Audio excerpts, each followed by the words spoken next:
Today, my guest is Joseph Buckley. He's the president of John E. Reid and Associates. This organization offers interview training, and I'm often asked by people, where can I get interview training? And this is the organization that I used when I recognized I needed some training. And a little bit of a funny story, I went to a 4-day class. I was in the room with, I'm guessing, about 20 people, many of which were from Homeland Security. And the first couple of days, the instructor would show us videos, give us scenarios, and then he would ask us, okay, how many of you think that person was deceitful or guilty?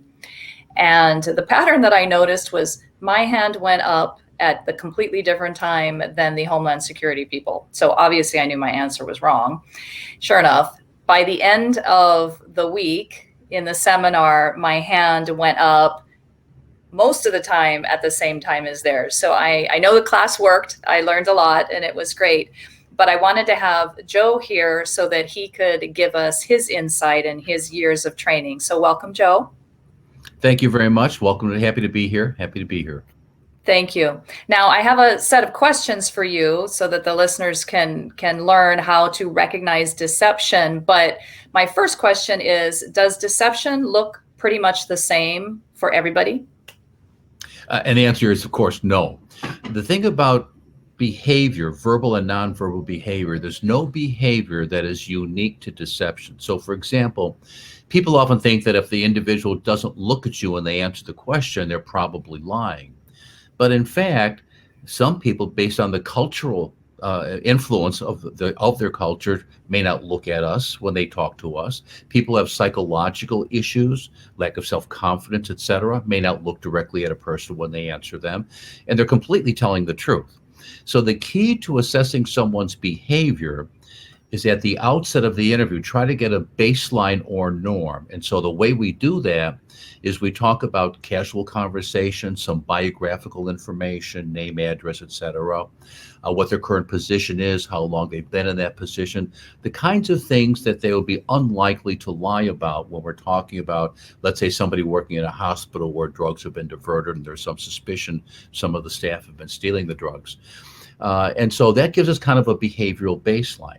And so later on in the interview, when we ask them a question about the missing drugs, and now for the first time in the interview, they're kind of looking down with their hand over their eyes, that would be a significant behavior because it's different than the norm they displayed early on when we're just kind of casually talking. Mm-hmm. And so there is no behavior unique to deception. It always has to be viewed in context. Sure, that makes sense. I think a lot of us know that there are nonverbal behaviors that we need to learn to watch for, but are there also verbal things that we should be listening for? The way somebody says something or the way they don't say something, an omission? Absolutely. One of the easiest things to discern is whether or not the person is answering on time or if there is a significant delay. So, for example, if you're interviewing one of the nurses who you suspect might be involved in stealing drugs and you say to him or her, have you ever just thought about stealing drugs from the hospital pharmacy? Most truthful people go, absolutely not. Never, never. Whereas the deceptive person might go, I mean, why would I do something like that? They hesitate and they give you an answer, but it's not an answer to the question. So one of the things you're always thinking when you hear a response is, did they give me a definitive answer to my question? And if they didn't, you'd want to follow up by asking them the same question or a version of that same question. There are other verbal cues. Sometimes the deceptive try to bolster their answer because they're not confident that it sounds credible. They're not confident you believe it. So they use phrases like, look, I swear to God, I don't know what happened to those drugs. As God is my witness. I never saw that before. I never dealt with that patient. Anytime they bring God into the conversation to support their answers, our antenna go up because most truthful people don't need to do that. Their answers are just fine as they are. When somebody tells you, I will swear on a stack of Bibles, I will swear on my mother's grave. Again, those are bolstering phrases that you see more often on the deceptive side than you do the truthful. But let me again say, by itself, it's not definitive of anything. It's just something to be aware of, and you have to look at the overall behavior throughout the interview process. What about when somebody always tells a story with every answer? I mean, the answer doesn't require more than a few words, but yet we get this related, somewhat related story. I think it depends on what they are normally like. Let's just say our subject's name is Tom, and he has that habit of giving us a much more extended answer, story, if you will, than just the simple yes or no or whatever it might be. And when we talk to Tom's supervisor, we say, we're going to interview several of your staff. Anything I should be aware of with anybody? He says, I tell you one thing, you're going to be in for a treat when you talk to Tom. That guy doesn't know how to shut up. He just keeps talking and talking and talking. Okay. So that may be the way Tom normally is. If, on the other hand, he isn't normally like that, and all of a sudden he's giving you these stories, these extended answers, oftentimes which are not to the point at all, then, of course, that would raise some suspicion. But again, Sure. I want to emphasize that we're looking at behavior with our case, facts, and evidence to make an assessment. Because I can tell you, and all of your folks have seen this, you can have somebody who's a very persuasive liar, good nonverbal behavior, good verbal behavior, and yet they're completely not telling the truth. So we don't want to make our decision one way or the other only on behavior. We always look at our case, facts, and evidence to make sure all the pieces fit together. Absolutely. All right. What about nonverbal cues of deception? What are some of the more common ones to watch Well, for? I think some of the more common ones are changes in posture. For example, if you say to somebody, "Did you ever think about stealing drugs from the hospital pharmacy?" and the person goes, I mean, that kind of thought has just never crossed my mind. And they're sitting back, turning away, crossing their arms. Physical movement relieves anxiety. Most truthful people who are telling the truth, of course, don't have that level of anxiety. They didn't do anything. They know they didn't do anything. They'll answer your questions, and then they go back to work. The deceptive person has a degree of anxiety. Are you going to find out what I did? Is there some evidence that links me to the situation? What's going to happen to me if you find out? Will I lose my job? Am I going to go to jail? And there's a lot of anxiety, and a lot of times physical anxiety, turning away, closing up the posture, may be a release of that anxiety. So when we see that, we would view that as a negative behavior. Now, if it only happens once in a 60-minute interview, may not be definitive or significant, but if it happens repeatedly on the key questions, it's beginning to paint a picture. Another thing we might look at is what we call a gesture, where you ask me to tell you what happened when I got this medication for my patient, when I went down the hall, etc. And the whole time I'm telling you my story, I'm brushing my sleeve. Brushing my sleeve allows me to do two things when I tell you my story. It allows me to engage in a physical behavior that relieves some of my anxiety and allows me to avoid looking at you because I'm looking down at what I'm doing. And so I'm not looking at you. It gives me that excuse. And it really is inappropriate for the moment. What should happen is the truthful person leans forward and says, look, I'll tell you exactly what happened. I got the medication at 4:30 in the afternoon, and then go through their story. Sure. What about somebody that sits pretty still? Could that be a sign of deception? I mean, there's just not a lot of movement there at all. Well, we show in our program a variety of different postures that are common, more so on the truthful side, and then a group that are more so on the deceptive side. And one of the postures that we see sometimes on the deceptive side is what we call rigid and immobile. This is a person who is frozen in place. And I'm not talking about 4 or 5 minutes. We're talking about 15, 20, 25 minutes. The guy has not moved a muscle. Beyond the norm for most people. Most people are going to be moving at some point, getting more comfortable, crossing a leg, etc. The reason some people go into this frozen posture is they're so worried about what to say. They're trying to remember what they told that first person who interviewed them. They're trying to remember what they and their buddy say they would say if they were asked about this. Let's say two guys did something together. And so they kind of physically shut down. It's called rigid and immobile. So again, if you get rigid and immobile, a very defensive attitude, evasive answers, qualified answers, etc., it's beginning to lead you in the direction that this person is probably withholding information or not telling us the truth about what happened. I had one of those once, a rigid and immobile. And I think I wouldn't have thought anything of it if I hadn't have gone to the class. But it's like, wait a minute, that wasn't Yeah, normal. right, No right, movement exactly. whatsoever. Right. Yeah. Yeah. And then if I can say, Terry, on the other extreme, you got some guilty people who are so nervous they can't sit still. Yeah. They're up and they're back and they're left and they're just a bundle of nerves. Yes. Yeah. And that how do you separate out the nervous, if I'm a healthcare professional and my boss has called me in because they think I'm stealing and I'm not, but they clearly have some sort of information that makes them think that I am, which worries me because now I'm thinking about my license and my reputation and oh my gosh, this could be really bad if I can't convince them. So I could see how somebody would be nervous. How is there a way to kind of filter the nervous from the deceitful? Yeah, well, we would anticipate that most everybody we interview in an investigation will be nervous. That's more or less a given. One of the things to try to dissipate some of that nervousness is to tell the person, look, Terry, as you know, we have some drugs missing here from the fourth floor at the hospital. We're interviewing all of the staff who work on the floor to see if anybody might know anything or give us any kind of information that might help us go in the right direction, et cetera. In other words, you're not singled out. We're not just looking at you. We're interviewing everybody as part of the investigation. And we're just going to be asking you some questions to get a better understanding of the process, the kind of requirements that a person has to meet to get drugs out of the pharmacy, what kind of paperwork is necessary, et cetera. So we understand the process to see if we can see where there might be a hole in the process, et cetera. And so we're always going to begin with casual conversation. And this is the most important thing, I think, for the interviewer.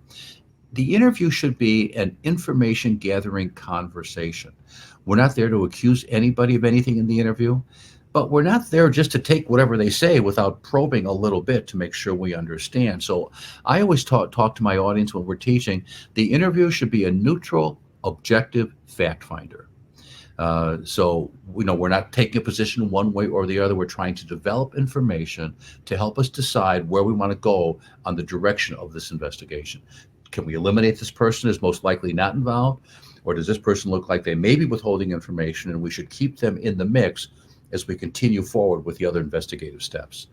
Nervousness usually diminishes as the interview goes on when they realize you're not accusing them of anything, you're giving them a chance to tell their story, etc. So it usually will dissipate for most truthful people. Okay, that makes sense. And I want to differentiate here for the listeners. There's the interview and then there's the interrogation, right? Oh, yes. And I think most facilities don't want to use that word interrogation. So we tend to, in healthcare, just say interview. So when Joe is saying the interview is just a fact gathering, we're not accusing, he doesn't mean that is your whole thing. And then you walk out and you have to make a decision. He's taking that first part, right, is the interview. That's the fact finding. And then depending on what happens with that and the rest of the investigation, then it would be going into what we call interview 2 or interrogation. And then that's when it's different. So just so that the listeners out there, don't walk away thinking, okay, I can never challenge. There's a difference there. If I can give you another term for interrogation, we call it positive persuasion. Oh, positive persuasion. We're persuading the person to tell the truth. Yeah. Now, see, interviewing is Q&A. And ideally in the interview, the subject should be doing 80% of the talking. We should be asking open-ended questions. What's the process? What did you do? What happened after that? And let them give us the information, even though we may know some of it, because we've talked to other people who worked in the area. Let's see what he tells us, and if what he tells us is consistent with what we know. When we get to the positive persuasion phase, by now we have enough information that we are convinced, or certainly believe, this is the person who stole the missing drugs, for example. And so we're going to go in and we're going to tell him or her, Mary or John, the investigation clearly indicates that you haven't told me the truth about these missing drugs. I want to see if I can spend a few minutes to see if we can get the thing clarified. So we're basically accusing them of doing it. It's a huge step, and you never want to take it casually. And in fact, some organizations may not want you to ever cross that line, which is, their call, no question about it. But it's a very different process. Sure, absolutely. Yeah. Okay. Thanks for that clarification. Do you have any tips on note taking? Well, what we try to do during an interview, and I'm primarily speaking of a face-to-face interview, is watch the person as they're giving the answer, and then we'll take a few notes after the fact. And we're not taking them verbatim. We're taking down the key information, and we have codes that we use so that, for example, if you see an arrow up to the right next to the guy's answer, I don't know, it means he broke his eye contact up to the right as he gave us that answer. If you see an X, it means he crossed his legs at that point. So we do make some notes on nonverbal cues, but it's just objectively what we see at the time. And we do write down the key information they gave us. And so there are silences. In fact, we use the note-taking process to create silences, because here's what's going to happen. We ask the subject a question, he gives us an answer, we're jotting it down, and sometimes we'll stall. Take a few notes, write down our next question, because during that silence, the person who maybe had lied to us is wondering, should I say something else? What wasn't that good? Wasn't that enough? And they add to their first answer. And almost every time they add to the first answer, they're saying something they probably didn't mean to say. So we use the note-taking process to create silences. Okay. Yeah, it's like test taking. Go with your first answer and let it be. Don't say any more. All right. The more they say, yeah, exactly. Yeah. Do you have any general tips on improving the likelihood that somebody will, if they are guilty, confess? The primary vehicle in the interrogation or the persuasion process to create an environment where the subject feels they want to tell the truth is to shift the blame for what they did onto some person or circumstance other than themselves. So, for example, if we have somebody who's involved in stealing drugs, we may know that they're having a lot of financial problems. Their spouse lost their job last year because of the pandemic. They have extensive medical bills with one of the youngster that are not fully covered by their plan. They have to pay out of pocket. And so they may have gotten involved in this activity to get some money for their family, as opposed to getting money to go out and gamble or party or, buy a gun or something like that. Now, it doesn't make it legally acceptable that they stole the drugs to get money for their family, but it makes it sound more understandable. Everybody who does something wrong rationalizes it. I mean, when you're speeding down the highway at 85, the speed limit's 70, you're breaking the law, but you do it anyway because you're just keeping up with traffic. And you're not going as fast as the guy who just blew by you at 110. So that's right. Justify our behavior all the time. And so in the persuasion process, really all that we do is reintroduce that justification that many subjects have already adapted. Okay. Have you ever been involved in an interview and after, with everything, the full investigation and the interview, and you're just not sure one way or the other? Absolutely. Okay. Sure. Absolutely. See, here's the thing about behavior, for example, in the interview. Almost no truthful people do everything like a truthful person in an interview. And almost no deceptive people do everything like a deceptive person. Usually have a combination of behaviors, but it usually tilts one way versus the other. So it's never really a clear-cut decision in most cases. You're factoring in a lot of information. So behavior's part of it, case facts are part of it. I mean, we may have somebody who looks very truthful and very honest, but we've got him on video coming out of the room on Monday afternoon, and he says the last time he was in the room was the prior Thursday. So he's lying to us about when he was there. We have evidence. So no matter how credible he seems in the interview, something is wrong. Okay. Well, that makes me feel better. Yeah. Because sometimes I'm just like, I don't know. I'm confused. Oh, sure. We get confused a lot. No okay, good. I need more experience, but it's good to know that even the experts sometimes still. Okay. Yeah. Can you tell us about some interesting case that you had and how it evolved, or some lessons learned that new interviewers typically go through? I think the biggest lesson that I learned and that I would want to share with your audience is that you never want to assume what you think the subject was trying to say or meant to say. Okay. I'll give you an example. And I give you this one because it's just fresh in my mind. In a sexual harassment case, we asked the subject, when was the last time you talked to Mary Smith? And he says, I'm sure the last time I talked to her was on Friday. That's a very definite definitive answer. Now, I don't know if it's true yet, but at least he's saying last Friday was the last time. The next person we interview, when's the last time you talked to Mary Smith? Gee, Mary and I had several conversations last Friday at work. When's the last time he talked to Mary? We don't know. See, he's hoping that when we hear that answer, we're assuming he meant that was the last time, but he didn't say that. So we would have to ask him a follow-up question. Well, have you had any conversations with Mary since Friday? And he may say, no, that was the last time, and that's fine. But he might say, well, I did talk to once on Sunday, but it was only for a minute, okay, just for a minute, okay? But I did talk to on Sunday. Have you spoken to Mary since Sunday? No, that was the last time. Until he says the words the last time, he hasn't answered the question. So the advice I give to investigators is to follow the principle of two words. And the two words are listen literally.